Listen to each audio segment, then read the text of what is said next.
ইনশাআল্লাহ আমি আমাদের কর্পোরেশন বক্তব্য দেওয়ার জন্য আসি নাই, আপনাদের জন্য জাস্ট কথা দিয়েছি তাই আসলাম আর কি।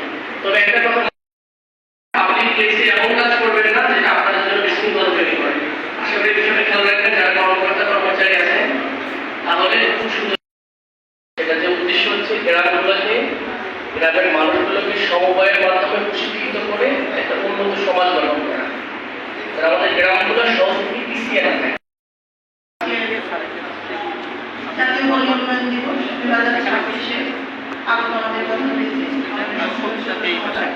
এখানে মঞ্চ উপবিষ্ট যারা আছেন, এছাড়াও আমার সামনে যারা আছেন আমাদের বিভিন্ন দপ্তরের কর্মকর্তা কর্মচারী সহ আমরা বুঝতে পারছি। তো আজকে আপনারা বিআরটি কিনা শুধু বিআরটি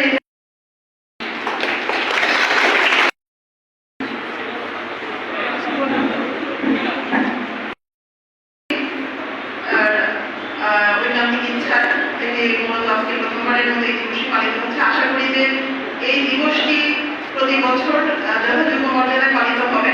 তো এই দিবসের যে প্রতিপাদ্য বিষয়টি আছে উন্নত